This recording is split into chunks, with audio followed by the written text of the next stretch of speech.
소크라테스와 함께하는 자기 발견의 여행. 딸, 아내, 엄마. 그 역할들이 끝나니까 나가 없어요. 명함도 없고 직함도 없고. 나는 도대체 뭐지? 안녕하세요, 여러분. 오늘은 서양 철학의 출발점이자 철학의 아버지라 불리는 소크라테스를 만나보려 합니다. 며칠 전 한 분과 긴 대화를 나눴습니다. 70세 되신 할아버지인데 은퇴한 지 5년이 지났다고 하셨습니다. 선생님, 이상한 일입니다. 회사 다닐 때는 은퇴하면 내가 뭘 하고 싶은지 알 거야라고 생각했어요. 그런데 막상 은퇴하니까 모르겠어요. 나는 누구지? 나는 뭘 원하지? 나는 어떻게 살아야 하지? 40년 동안 회사원으로 살았는데 이제 그 타이틀을 떼고 나니 아무것도 남지 않은 것 같아요. 고개가 끄덕여졌습니다. 많은 시니어 분들이 이 정체성의 위기를 겪습니다. 직장인, 부모, 가장. 평생 어떤 역할로 살아왔는데 그 역할들이 하나둘 사라지면서 진짜 나는 누구지? 라는 근본적인 질문 앞에 서게 됩니다. 어떤 분은 이렇게 말씀하셨습니다. 70년을 살았는데 정작 나 자신은 모르겠어요. 남들이 원하는 대로, 사회가 요구하는 대로, 가족이 기대하는 대로 그렇게 살다 보니 진짜 내가 뭘 원하는지 모르겠어요. 또 어떤 분은 이제 남은 인생이 뭐가 있을까 하며 무력감에 빠져 계셨습니다. 젊었을 때는 목표가 분명했습니다. 돈 벌기, 자식 키우기, 집 마련하기. 하지만 이제 그런 목표들이 다 이루어졌거나 손을 떠났습니다. 이제 뭘 위해 살아야 하지? 오늘 우리가 만날 소크라테스는 바로 이런 근본적인 질문들을 던진 사람입니다. 2400년 전 아테네 거리를 걸어다니며 사람들을 붙잡고 물었습니다. 당신은 누구인가? 당신은 무엇을 아는가? 당신은 어떻게 살 것인가? 놀랍게도 소크라테스는 단 한 줄의 글도 남기지 않았습니다. 그의 가르침은 모두 대화를 통해 이루어졌고 제자 플라톤이 기록으로 남겼습니다. 소크라테스는 말했습니다. 중요한 것은 답이 아니라 질문이라고. 올바른 질문을 던질 때 우리는 비로소 자신을 발견한다고. 오늘 우리가 나눌 5가지 질문은 여러분이 자기 자신을 다시 발견하고 남은 인생의 의미를 찾는 데 도움이 될 것입니다. 첫 번째, 너 자신을 알라. 진정한 자아를 찾는 질문. 델포이 신전에 새겨진 이 문구를 소크라테스는 평생의 화두로 삼았습니다. 너 자신을 알라. 하지만 이것은 생각보다 어려운 일입니다. 한 할아버지가 계셨습니다. 35년 동안 은행에서 일하셨습니다. 사람들은 그를 김 부장, 김 지점장이라고 불렀고 그 자신도 은행원으로서의 정체성에 익숙했습니다. 은퇴식 날 마지막으로 사무실을 나서는데 문득 이런 생각이 들었다고 합니다. 이제 나는 누구지? 처음 몇 달은 휴가처럼 느껴졌습니다. 늦잠도 자고 TV도 보고 여행도 다녀왔습니다. 하지만 1년쯤 지나자 공허함이 밀려왔습니다. 사람들을 만나도 예전에 제가 은행에 있을 때는 이라는 말로 시작하는 자신을 발견했습니다. 과거에만 머물러 있었습니다. 어느 날 손자가 물었습니다. 할아버지는 뭘 좋아해요? 할아버지는 대답을 못하셨습니다. 은행 일 말고 자신이 뭘 좋아하는지, 뭘 잘하는지, 뭐에 관심이 있는지 생각해 본 적이 없었습니다. 그날 밤 할아버지는 종이를 꺼내 적기 시작하셨습니다. 나는 누구인가? 처음엔 은행원, 가장, 아버지 역할만 나왔습니다. 하지만 계속 파고들었습니다. 역할을 다 떼어내면 진짜 나는? 젊었을 때 무엇을 좋아했는지, 어떤 순간에 행복했는지, 어떤 일을 할 때 시간 가는 줄 몰랐는지 천천히 기억을 더듬었습니다. 그리고 깨달았습니다. 자신이 음악을 좋아했다는 것을요. 대학 때 밴드를 했고 기타를 쳤는데 취직하면서 완전히 손을 놓았다는 것을요. 할아버지는 용기를 내어 다시 기타를 꺼냈습니다. 먼지가 쌓여 있었습니다. 줄을 갈고 조율하고 조심스럽게 연주해봤습니다. 손가락이 뻣뻣했지만 그 순간 뭔가 살아나는 느낌이 들었습니다. 아, 이게 나였구나. 이게 내가 좋아하는 거였구나. 지금 할아버지는 동네 문화센터에서 기타를 배우고 같은 취미를 가진 사람들과 작은 밴드도 만드셨습니다. 이제야 알겠어요. 나는 은행원이었던 게 아니라 은행에서 일한 음악을 좋아하는 사람이었어요. 또한 할머니는 평생 누군가의 엄마, 누군가의 아내로만 살아오셨습니다. 자신의 이름보다 땡땡 엄마, 땡땡 내 할머니로 더 많이 불렸습니다. 남편이 돌아가시고 자녀들이 독립하자 할머니는 막막했습니다. 딸이 권유했습니다. 엄마가 정말 하고 싶은 게 뭐예요? 할머니는 울먹이며 대답하셨습니다. 모르겠어. 평생 너희들 뒷바라지만 하다 보니 내가 뭘 원하는지 생각해 본 적이 없어. 상담사는 할머니에게 숙제를 내주었습니다. 일주일 동안 매일 만약 아무도 나를 판단하지 않는다면 나는 무엇을 하고 싶은가? 라는 질문에 답하는 것이었습니다. 처음엔 막막했지만 조금씩 답이 나오기 시작했습니다. 그림을 그리고 싶다. 여행을 가고 싶다. 책을 읽고 싶다. 작은 것들이었지만 할머니 자신의 욕구였습니다. 지금 할머니는 75세에 수채화를 배우고 계십니다. 처음엔 쑥스러웠어요. 이 나이에 그림을 배운다고 사람들이 웃을까 봐요. 하지만 붓을 잡고 그림을 그릴 때 그게 나인 것 같아요. 엄마도 아니고 할머니도 아니고 온전히 나 자신인 순간이에요. 소크라테스는 말했습니다. 자기 자신을 아는 것이 모든 지혜의 시작이라고. 여러분, 자신에게 물어보세요. 나는 누구인가? 역할을 다 떼어내고 타인의 기대를 다 내려놓고 진짜 나는 무엇을 원하는가? 무엇을 좋아하는가? 어떤 사람인가? 두 번째, 성찰하지 않는 삶은 살 가치가 없다. 마이너스 삶을 돌아보는 용기. 소크라테스의 가장 유명한 말입니다. 성찰하지 않는 삶은 살 가치가 없다. 많은 사람들이 이 말을 오해합니다. 소크라테스가 말한 성찰은 자책이 아닙니다. 오히려 자신의 삶을 깊이 들여다보고 의미를 발견하는 것입니다. 한 할아버지가 계셨습니다. 72세인데 늘 과거를 후회하며 사셨습니다. 그때 다른 선택을 했으면, 그때 좀 더 노력했으면 자식들한테 더 잘해줬어야 했는데 후회가 가득한 삶이었습니다. 손자가 학교 과제로 할아버지 인터뷰를 하게 되었습니다. 할아버지 인생에서 가장 자랑스러운 순간은 언제였어요? 할아버지는 대답할 말을 찾지 못했습니다. 평생 후회만 하느라 잘한 것은 생각해 본 적이 없었습니다. 그날 밤 할아버지는 생각에 잠겼습니다. 정말 아무것도 잘한 게 없을까? 천천히 기억을 더듬었습니다. 아버지를 병수바라며 임종을 지켰던 것, 가난한 시절 자식들 굶기지 않으려 밤낮으로 일했던 것, 이웃이 어려울 때 도와줬던 것, 작은 것들이었지만 하나하나 떠올리니 뿌듯했습니다. 내가 완벽하진 않았지만 나름 최선을 다했구나. 실수도 했지만 사랑도 많이 했구나. 할아버지는 노트를 하나 만들었습니다. 감사일기라고 이름 붙였습니다. 매일 밤 오늘 하루 잘한 것 3가지를 적기 시작했습니다. 처음엔 어려웠지만 점점 쉬워졌습니다. 아침에 일찍 일어난 것, 아내에게 친절한 말을 한 것, 운동을 한 것, 작은 것들이었지만 매일 쌓이니 삶이 달라 보였습니다. 몇 달 후 손자가 다시 물었습니다. 할아버지, 요즘 표정이 밝아지셨어요. 무슨 좋은 일 있어요? 할아버지는 웃으며 대답했습니다. 내 인생을 다시 보게 됐어. 후회만 보던 내가 이제는 감사한 것도 보게 됐지. 또한 할머니는 정반대였습니다. 과거를 전혀 돌아보지 않으셨습니다. 지나간 일은 생각 안 해. 그냥 하루하루 살아라고 하셨지만 사실은 과거를 돌아보는 게 두려웠습니다. 아픈 기억들이 있었기 때문입니다. 하지만 우울증이 찾아왔습니다. 의사가 말했습니다. 할머니, 과거를 외면하면 안 됩니다. 아픈 기억도 여러분 인생의 일부예요. 그것을 인정하고 받아들이고 의미를 찾아야 합니다. 할머니는 용기를 내어 자서전을 쓰기 시작하셨습니다. 자녀들에게 물려주기 위해서요.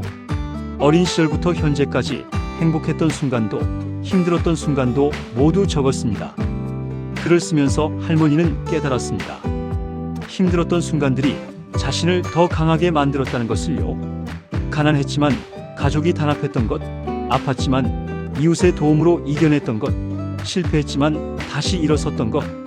자서전을 완성하고 자녀들에게 읽어주는 날, 할머니는 말씀하셨습니다.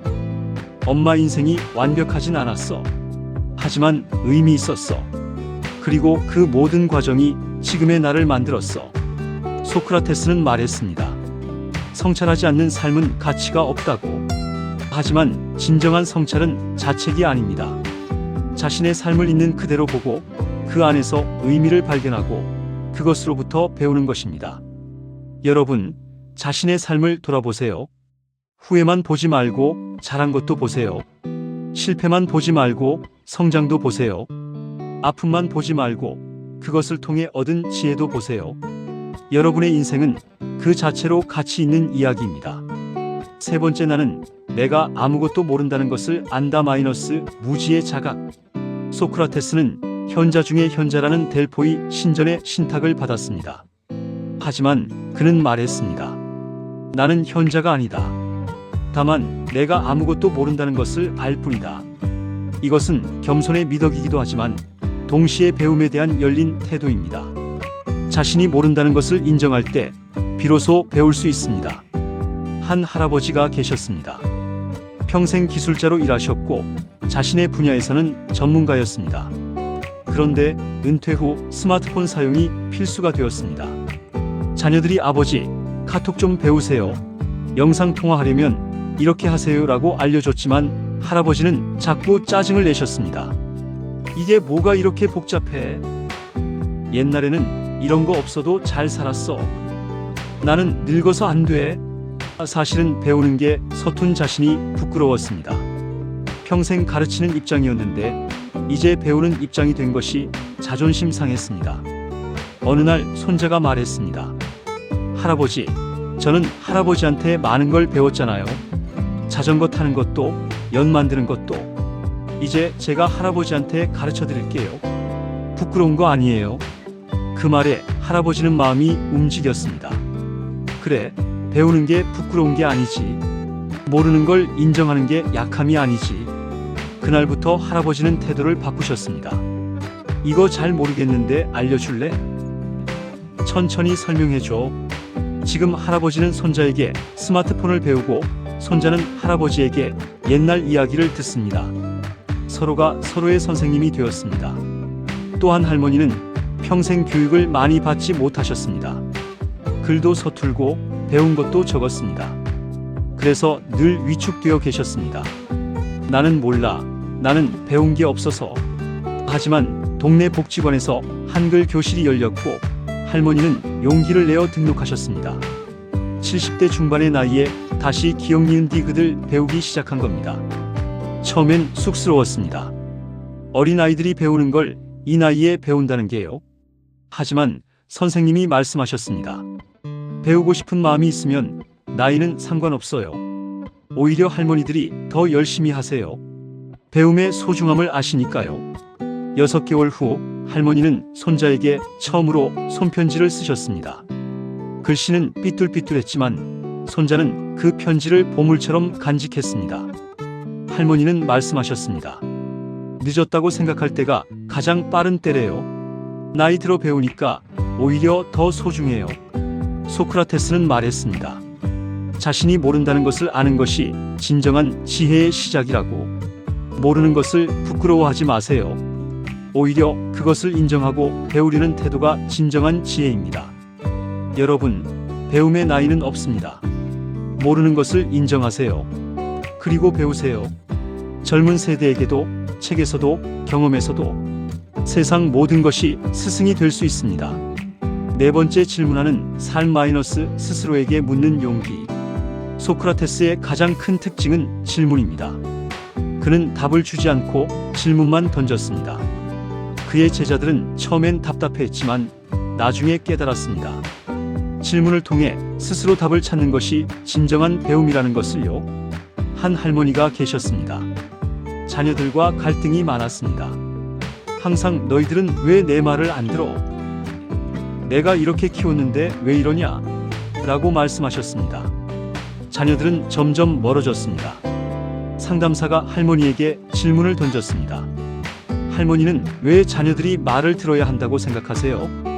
할머니는 내가 엄마니까 라고 대답했습니다. 상담사가 다시 물었습니다. 엄마라는 이유만으로 자녀가 모든 말을 들어야 할까요? 할머니는 잠시 생각하셨습니다. 자신도 젊었을 때 시어머니 말을 다 듣지 않았습니다. 자신의 생각대로 하고 싶었습니다. 그런데 왜 자녀들한테는 다른 기준을 적용했을까요? 상담사가 또 물었습니다. 할머니가 진짜 원하는 건 뭐예요? 자녀들이 말을 듣는 것인가요? 아니면 자녀들과 좋은 관계를 유지하는 것인가요? 할머니는 깨달았습니다. 자신이 원하는 건 복종이 아니라 사랑이었다는 것을요. 그날 이후 할머니는 변하기 시작하셨습니다. 명령 대신 질문을 하기 시작한 겁니다.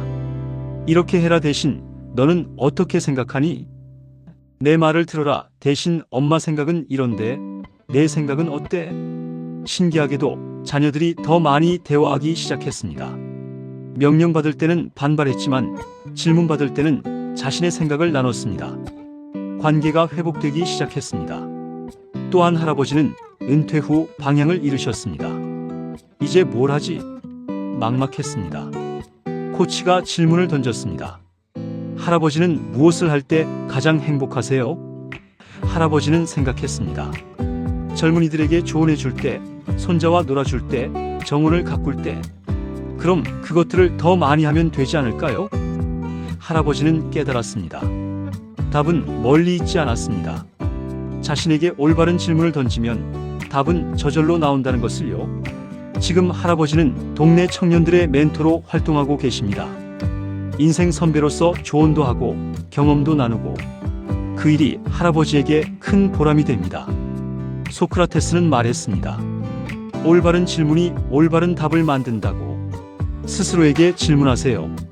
나는 무엇을 원하는가? 나에게 진정 중요한 것은 무엇인가? 나는 어떻게 살고 싶은가? 질문은 자기 발견의 도구입니다. 답을 서두르지 마세요. 질문과 함께 머물면서 천천히 자신의 내면을 들여다보세요. 5번째, 죽음을 두려워하지 않는 상의미 있는 삶의 완성. 소크라테스는 70세에 사형 선고를 받았습니다. 부당한 판결이었지만 그는 도망가지 않았습니다. 제자들이 탈출을 도와주겠다고 했지만 그는 거절했습니다. 나는 내가 옳다고 믿는 대로 살았다. 죽음이 두렵지 않다. 많은 시니어 분들이 죽음을 두려워합니다. 당연한 일입니다. 하지만 소크라테스는 다르게 생각했습니다. 의미 있게 살았다면 죽음도 의미 있는 것이라고. 한 할아버지가 계셨습니다. 암 진단을 받으셨습니다. 처음엔 절망했습니다. 이제 끝이구나. 나는 죽는구나. 두려움에 떨며 메일을 보냈습니다. 호스피스 상담사가 물었습니다. 할아버지, 죽음이 두려운 이유가 뭐예요? 할아버지는 아직 할 일이 많아서요라고 대답했습니다. 상담사가 다시 물었습니다. 그 일들이 뭔가요? 할아버지는 목록을 만들기 시작했습니다. 손자에게 해주고 싶은 말, 아내에게 고마웠던 것들, 친구들에게 용서 구하고 싶은 일들. 그리고 하나씩 실천하기 시작했습니다. 손자를 불러 긴 대화를 나눴습니다. 아내에게 편지를 썼습니다. 오래 연락하지 않았던 친구들을 찾아갔습니다. 하나씩 실천할 때마다 마음이 가벼워졌습니다. 몇 달 후 할아버지는 말씀하셨습니다. 이상하게 죽음이 덜 무섭습니다. 할 일을 하고 나니 후회가 없어요. 언제 가도 괜찮을 것 같아요. 또한 할머니는 80세가 넘으셨는데 여전히 활기차셨습니다. 누군가 물었습니다. 할머니는 죽음이 안 무서워요? 할머니는 웃으며 대답했습니다. 물론 무섭죠. 하지만 나는 지금 살아있잖아요. 죽음 걱정하느라 지금을 낭비하고 싶지 않아요. 할머니는 매일을 선물처럼 살았습니다. 아침에 눈을 뜨면 오늘도 살아있네, 감사하다라고 말했습니다. 하루하루를 마지막인 것처럼, 동시에 영원히 살 것처럼 살았습니다. 의미 있게 충만하게요. 소크라테스는 말했습니다. 죽음은 두 가지 중 하나라고. 완전한 잠이거나 아니면 더 나은 곳으로 가는 것이거나, 어느 쪽이든 두려울 이유가 없다고. 여러분, 죽음을 두려워하는 대신 삶을 충실하게 사세요. 매일을 의미 있게 사세요. 사랑하는 사람에게 사랑한다고 말하세요. 감사한 것에 감사하다고 표현하세요. 하고 싶은 것을 하세요. 죽음이 언제 올지는 모릅니다. 하지만 지금 이 순간은 확실히 있습니다. 이 순간을 충실하게 산다면 죽음이 와도 후회하지 않을 것입니다. 나는 누구인가? 내 삶을 어떻게 돌아볼 것인가? 무엇을 모르는가? 어떤 질문을 던질 것인가? 그리고 어떻게 의미 있게 살 것인가? 소크라테스는 답을 주지 않았습니다. 대신 질문을 던졌습니다. 왜냐하면 진정한 답은 각자의 내면에 있기 때문입니다. 제가 여러분에게 답을 줄 수 없습니다. 여러분 스스로 찾아야 합니다. 하지만 한 가지는 확실히 말씀드릴 수 있습니다. 여러분은 아직 완성되지 않았습니다. 70세든 80세든 여러분의 이야기는 아직 끝나지 않았습니다. 마지막 장은 여러분이 어떻게 쓰느냐에 달려 있습니다. 소크라테스는 70세에 죽었습니다. 하지만 그는 마지막 순간까지 질문하고 대화하고 배우고 가르쳤습니다. 그의 마지막 말은 우리는 아스클레피오스에게 닭 한 마리를 비쳤다였습니다. 죽음 앞에서도 빚을 갚는 것을 잊지 않은 겁니다. 오늘 밤 조용히 앉아서 자신에게 질문해 보세요. 나는 누구인가? 나는 무엇을 원하는가? 나는 어떻게 살고 싶은가? 서두르지 마세요. 답은 천천히 조용히 내면에서 올라올 것입니다. 그리고 기억하세요. 소크라테스의 말처럼 성찰하는 삶, 질문하는 삶, 의미를 찾는 삶. 그것이 진정으로 가치 있는 삶입니다. 여러분 모두 자기 자신을 발견하시고 의미 있는 삶을 사시길 바랍니다. 고맙습니다.